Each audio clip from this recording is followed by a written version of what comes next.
Hey everybody, welcome to another episode, another video. Thanks for tuning in. Thanks for watching. First of all, I do want to apologize for not making any videos or any updates. I've just been quite busy. I've just been so busy the last while, so I do apologize. But anyway, that's with that. So yes, I'm doing a video in my car. I just came back from the gym. And I decided to do this video. Anyway, so I wanted to talk about nurses and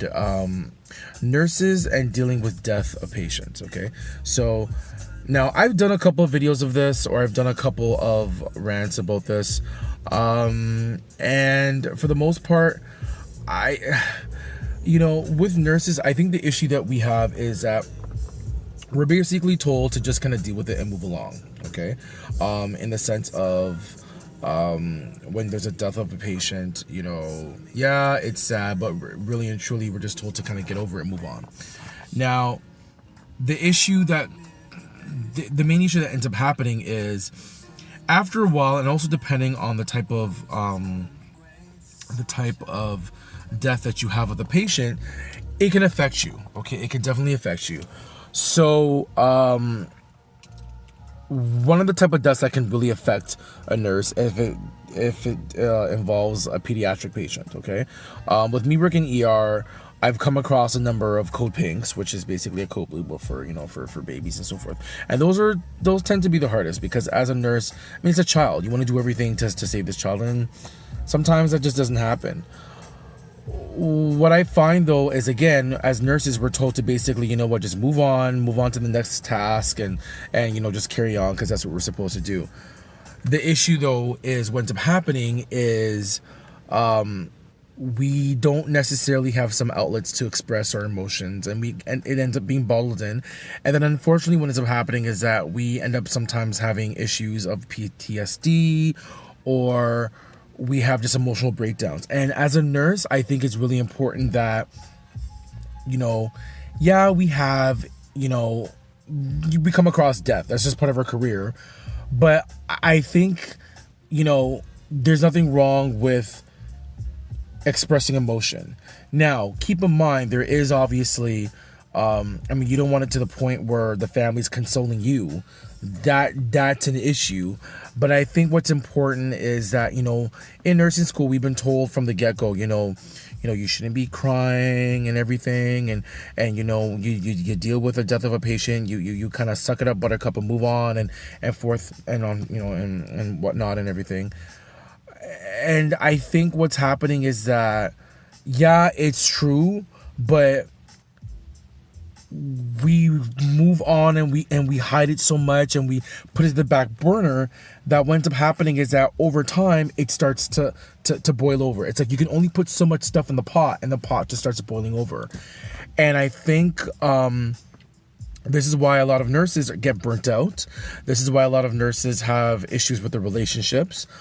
This is why a lot of nurses just have general stuff that goes on, and they're not able to express it. I think it's almost in a way like we're not supposed to show emotion, right? It shows that we're weak, or it shows that we're not doing part of our job. Like, we're there to hold their hand, but no one shouldn't hold ours. And I think that's unfair. I really think it's completely unfair. I think that, as nurses, or even even healthcare professionals, this includes doctors, whoever, there's nothing wrong with showing emotion. Obviously, to a certain extent, but I also still think that it's important to show emotion, because we're humans. You know what I'm saying? We're humans, and we can cry, we can let our anger out, and that's just something that we should be more encouraged to do, right?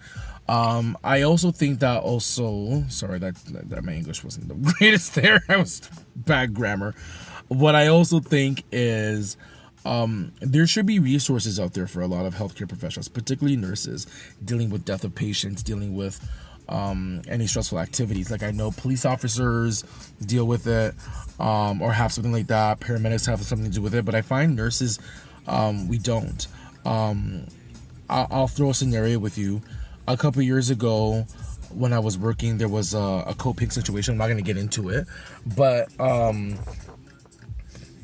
like the police officers who were on scene, they got sent home because it was tragic. The paramedics who were dealing with it, they got sent home. Us nurses, no, we dealt with the situation and we had to move on. Now, we were told if we wanted to, we can go home. But the problem though is if we go home, then we would probably get in trouble or be questioned, why did we go home? Or why did we leave the department short staffed, right? So there's also that kind of guilt trip, right? So it makes it very difficult for us nurses to cope with stuff like that. So I honestly think that needs to change.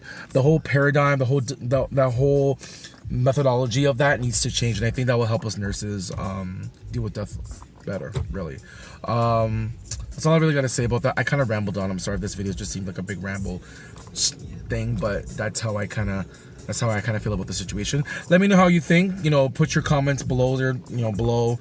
Do you agree? Do you disagree? Do you think that's nurses? Do you think that we should get time off? Should it be grievance? Do you believe that nurses get PTSD? I personally believe nurses definitely can get PTSD depending on the situation. But do we get support? That's another question. Do you think us nurses get a lot of support? And if not, how do you think we should get some support? Leave your comments below. Like, share, subscribe. And yeah, that's it. I'll talk to you guys later. Deuces.